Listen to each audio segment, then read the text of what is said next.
Hi, Dr. Lim here. Last video, we talked about the law of cause and effect that earned Engineer Chong a job. When you do something good on A, you should not keep expecting good result in B. The good result is always on A. For example, some people after doing some good deed, they pray that the good karma can make the son succeeded in study. This is not the right understanding of karma. I handled a case in the early day of Sunya practice, Sunya teaching, just before I established the exam. One mother came to see me, said her son in his teens was very rebellious and poor in study. Some people told her this was due to the poor karma from the previous life. She had done something wrong to her son in the last life. And this life, the son was born to make trouble on her. They advised her to release some live fish. The release of fish would bring in good karma, and that would make her son good in study. So he started to buy some live fish, whether it's catfish, snakehead fish, or even frogs. She told me, the more he released, the more her son rebelled against hers. Then those ignorant folks told her the karma was too strong and too bad. She had to release more fishes and frogs to offset it. After releasing a few thousand fish and frogs, her son became ever more rebellious and eventually refused to study. Finally, she came to me and asked me why her karma was so bad and what to do now. I asked her how the release of fish have anything to do with the study of the son. These two were two unrelated issues. How could they be mixed together? Then I asked her to bring me to her house and I want to see the study environment of her son. Immediately I found the problem. The son's study table was just beside the TV. All the family members sat around the TV and make so much noises. How to study then? I asked her to prepare a quiet corner in any room. She rearranged the family members and spread a room for the son and prepared a good table for him.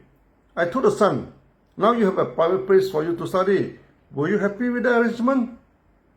The son was happy and he told me he could not focus on the study. Then I told him about my own experiences. I was ranked last in the class, but because of Sunya, I could reset myself and eventually I got first in the class. After that, he started to study and get good results. So, the law of karma means you reap what you sow. This is Engineer Chong. I told him not to mix the helping of poor people with a good karma to earn him a job. If you want a job, then be prepared for the job. If you want your son to study well, then arrange a good study environment for him. It had nothing to do with the release of the flock back to the paddy field. Even though we agreed to be kind to the animals and love them as a good practice. Even today, some people insist that those who are born poor and disadvantaged in society are due to the bad karma of the past life. These type of people worship karma. They know nothing about karma. The law of karma comprises of cause, conditions, and effect. If you take away any of the elements, it's no longer the law of karma. Those ignorant people remove the element of conditions, simply put everything to karma and become a karma worshipper. This kind of teaching is absolutism and banned by Buddha. To the next extreme, some people are not happy with this kind of karma theory and said it is the belief of Mahayanists and is not the teaching of Buddha. Then they take away the element of cause and effect. They only focus on the element of conditions. Then everything is due to interaction of the aggregates. Once the aggregates are dispersed, nothing is left. Yet they believe in reincarnation. If nothing is left, then what is that reincarnated? This kind of teaching is nihilism and also banned by Buddha. Yet this group of people claim that they are teaching the pure and unadulterated teaching of Buddha. Buddha said there was only right or wrong practice. No such thing as pure teaching. Because we are not supposed to keep on teaching what we wanted to teach now. But we should accommodate the Sunyati. See what are their needs and teach them what that ought to be taught. If they are sick, then provide some herbs to relieve the pains. If they are suffering from poverty, we uplift the poverty to improve the financial standing. There is no such thing as pure and absolute teaching. Come back to Chong. He agreed well with the theory of cause and effect. Now he wanted to know how to feel peace and serenity. Did that have anything to do with the law of cause and effect?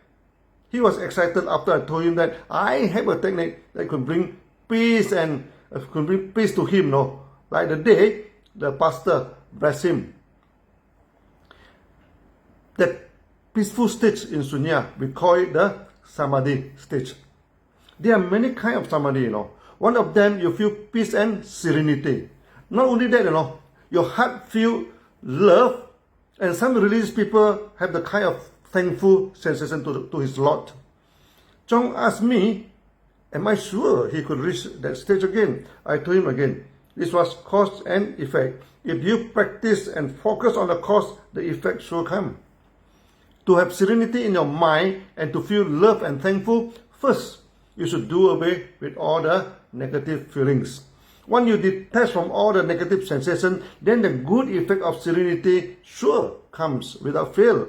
In Sunya, we need not practice artificially, to feel love for ourselves or the other. We never practice feeling. As that may lead to worship. When you worship something, be it a statue, a name, a form, an idea, a rule, or any tangible or intangible thing, then you are conditioned by certain conviction. When others do not practice in line with what you are doing, then you may feel bad and condemn them. This is how conflict in the world are started. There is a group of practitioners. The instructor asked them to fill their heart with love. I told the instructor, this is artificial practice. In meditation, the love and compassion should come automatically and spontaneously. If you practice love, then the practitioner may attach to the practice and condemn those who do not practice it. Before I can even talk further, he started to attack Sunya and say it is a wrong practice. I asked him which part of the practice is wrong.